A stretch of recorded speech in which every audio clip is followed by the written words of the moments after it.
عارف انك ممكن تكون بتضيع على نفسك فرص مهولة بسبب انك ضعيف في الانجليزي؟ خليني اقولك ان اغلب الشركات المالتي ناشونال الكبيرة عشان تترقى في شغلك، المنح الدراسية، السفر، الهجرة، سوق العمل بره مصر، كل الحاجات دي بتشترط لغة انجليزية جيدة. الانجليزي خلاص بقى مهارة ما ينفعش نستغنى عنها في الوقت اللي احنا عايشين فيه ده. في الفيديو ده هقولك رحلتي بالتفصيل من مستوى B1 لمستوى C2، وهقولك كمان ازاي انت ممكن تحسن الانجليزي بتاعك بشكل ملحوظ في 60 يوم، وهقول لك كمان ازاي تقيس مستواك في اللغه الانجليزيه باحسن امتحان في العالم مجانا، وتقدر تعمله بعد ما تشوف الفيديو ده مباشره. لو اول مره بتشوفوني، انا اسمي شريف علاء، ودي الخلاصه عن ازاي نحسن الانجليزي بتاعنا. شئنا ام ابينا، الانجليزي بقى هو اللغه الانترناشونال الاولى في العالم. لو عايز تتحسن في شغلك او تترقى او تروح شركه مالتي ناشونال او تدرس بره او تسافر تشتغل بره، كل الحاجات دي محتاجه لغه انجليزيه قويه او فوق المتوسط. حتى لو مسافر سياحه، لو مسافر هولندا ولا ايسلندا ولا الفلبين لمده اسبوع، غالبا هتبقى محتاج تتواصل مع الناس بالانجليزي. لو عايز تطور من نفسك ومن شغلك وبتاخد كورسات اونلاين في البروجرامينج، في الاي اي، في اي حاجه تانية، كميه المحتوى اللي بالانجليزي لا تقارن باي محتوى باي لغه تانية. في الفيديو ده هقول لك ازاي تنقل نفسك من مستوى مبتدئ زي A1 او A2 لمستوى متقدم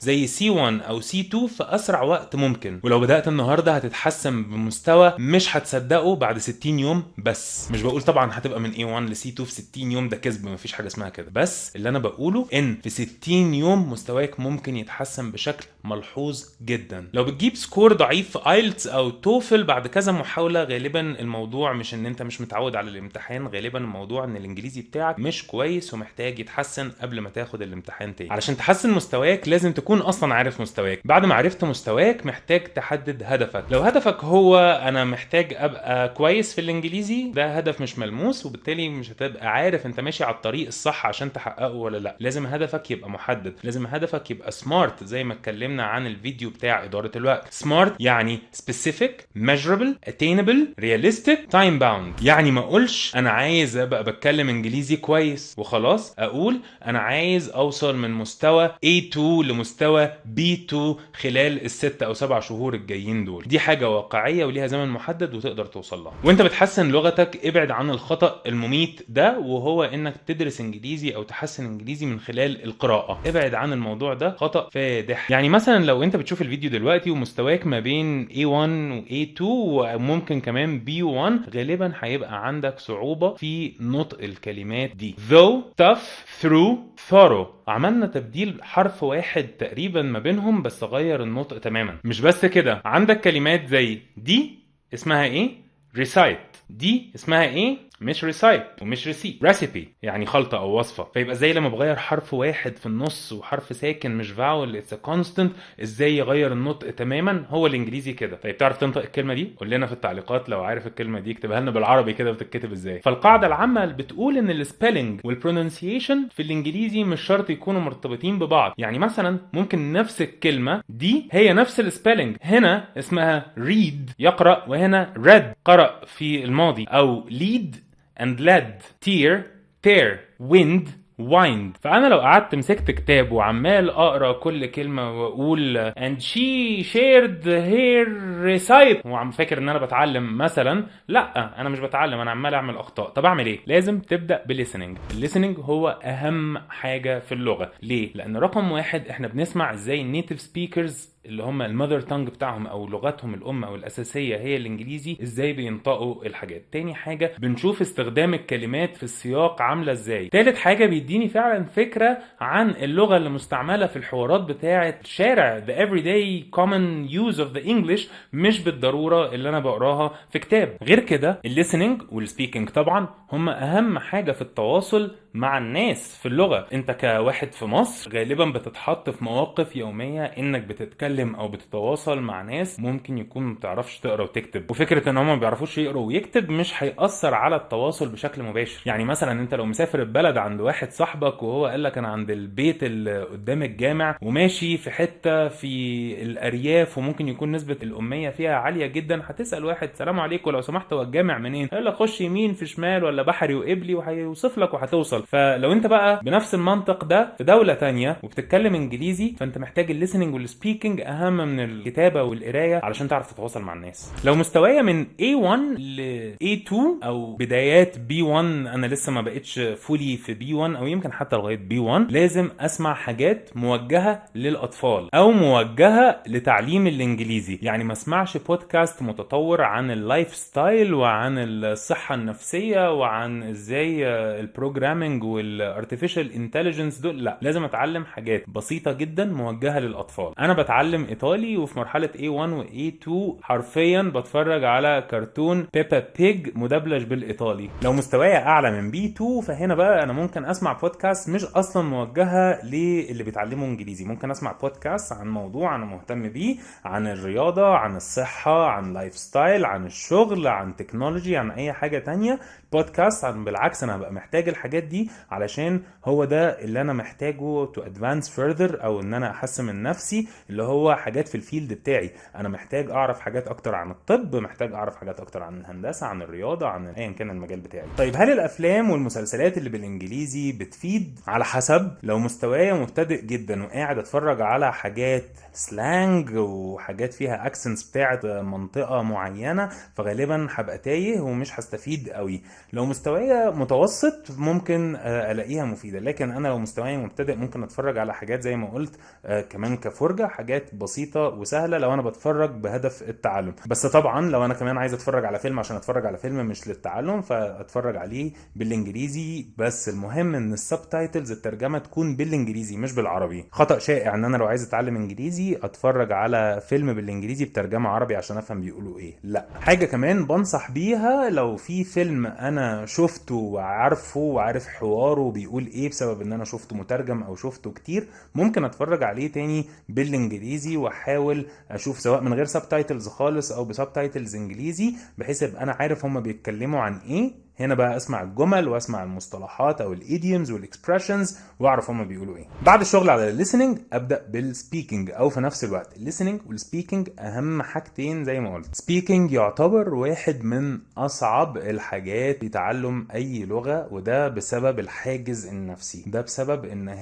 احنا عندنا حاجتين اكتف وحاجتين باسيف، او حاجتين انا ببذل فيهم مجهود اكتر وحاجتين انا بتلقاهم. الحاجتين اللي ببذل فيهم مجهود هما speaking and writing، انا اللي I'm creating something. لكن الحاجات الباسيف هي listening and reading، انا متلقي، وانا متلقي بيكون مش محتاج ان انا structure حاجه، مش محتاج create حاجه، فده بيخلي الموضوع اسهل بالنسبه لي. ممكن افهم 50-60% من الموضوع وبالتالي افهم الكونتكست او السياق اللي بيتقال فيه.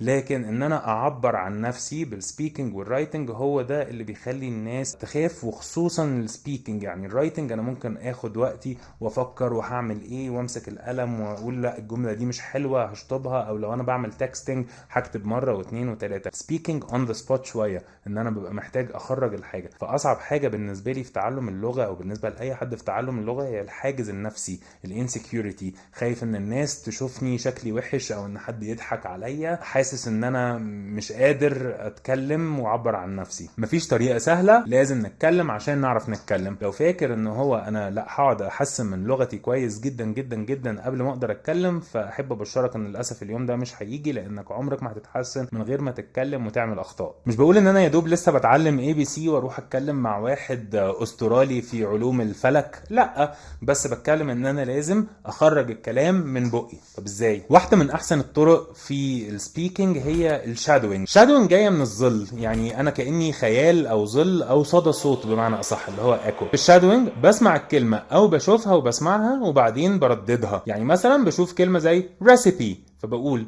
recipe، او بعد كده ممكن اشوف كلمات اكتر شوية او اصعب شوية زي procrastination، او بعد كده ابدأ اعمل جمل على حسب انا مستواي ايه، A1 ولا A2. no thanks I just ate dinner، وابدأ ارددها ورايا. وبعد كده او جملة زي I'd like to schedule an appointment with the doctor. فاتعلم الحاجات دي كلها، بسمعها، بعرف سياقها، بعرف السبيلنج، بشوفها، فتمرن لي 3 حاجات في نفس الوقت اللي هم reading listening وسبيكنج. وفي حاجات شادوينج من غير ريدنج خالص، ما ببقاش شايف السبيلنج، برضو مهم. هل تطبيق او اب زي دويلينجو دولينجو مهم او مفيد في تعلم الانجليزي؟ على حسب. انا استخدمت دولينجو قبل كده في الفرنساوي وفي الايطالي، استخدمته فترة طويلة واقدر اعتقد ان انا احكم عليه او على مستواه. هو اكيد مش احسن ولا اسرع طريقة لتطوير اللغة بتاعتي اي لغة، لكن هو مفيد ان هو حاجة سهلة ممكن اعملها في 5 دقايق. كل درس بياخد 3 4 5 دقايق. عيبه ان هو بيفضل يعيد ويزيد ويعيد ويزيد ويعيد ويزيد في نفس الحاجة لحد ما بزهق. ده اسلوب ان هو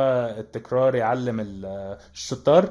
بس هو الفكرة ان الدولينجو بيخليني ممكن اجيت فرستريتد او ازهق بالموضوع ده. تاني حاجة دولينجو مركز على الجيميفيكيشن او ان هو تحويل التعلم الى جيم، وده حاجة طبعا بتخليه مور ادكتيف، او ان انا قاعد مدمنه قاعد اشتغل عليه، عايز العب، عايز اشوف مين اللي في الجولد ليج والسيلفر ليج والمش عارف ايه. فبيخليني مركز على سكوري اكتر ما انا مركز على اكشوال ليرنينج. حاجة كمان انا ما بحبهاش في دولينجو ان جمل كتيرة جدا بتكون ملهاش علاقة بالعالم، ما بتستخدمش في الحياة، بيبقى مجرد جمل راندم، كلمات راندم محطوطة ملهاش معنى. اقول لكم على مثال. مثلا في جملة كانت: عفوا لن استطيع القدوم الليلة لانني اتفقت مع قطتي على قراءة كتاب سويا. والله دي كانت جملة موجودة في دولينجو في تعلم الايطالي، موجودة بالايطالي طبعا، بس ده الايكويفالنت بتاعها او الترجمة بتاعتها. لو عندي فرصة ان انا اتكلم مع حد بيتعلم انجليزي ونقدر نعمل مع بعض براكتس ليسنز، فدي حاجة مهمة جدا.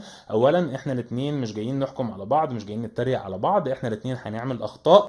فده كويس ان انا بجرب بكسر حاجز الخوف. غالبا احنا كمان ممكن ما نبقاش بنتعلم قوي لان محدش فينا قادر يقول للتاني ايه الصح وايه الغلط. This is why we're learning. بس في نفس الوقت ده بيخليني اكسر رهبة التحدث، وده عامل سايكولوجي او نفسي مهم جدا جدا. لو جات لي بقى اي فرصه ان انا اتكلم مع حد ما بيتكلمش عربي، يعني سواء نيتيف سبيكر في الانجليزي او حد فورنر هو سبيكس انجلش فلوينتلي، امسك في الفرصه دي بايدي واسناني. عندنا بقى في الجامعه في دكتور جايبينه اسبوع، ولا في الشغل في حد جاي من هيد كوارترز، ولا ايا كان الموضوع، امسك في الفرصه دي بايدي واسناني، طبعا من غير ما ابقى مزعج جدا للشخص ده، بس احاول بقدر الامكان ان انا فعلا ابراكتس. مش هقول له يلا نعمل براكتس سيشن نص ساعه، بس ممكن اتكلم معاه في اي حاجه: good morning, how are you doing, what did you do last night, is this the first time you visit Egypt. اي حاجه ممكن اتكلم بيها اكسر جليد او اعمل ايس بريكنج، اكسر الحاجز النفسي اللي ما بيني وما بين speaking the language. ده كان الجزء الاول من الفيديو، واستنوا الجزء الثاني اللي هنتكلم فيه عن الحاجات دي، واشوفكم الفيديو الجاي.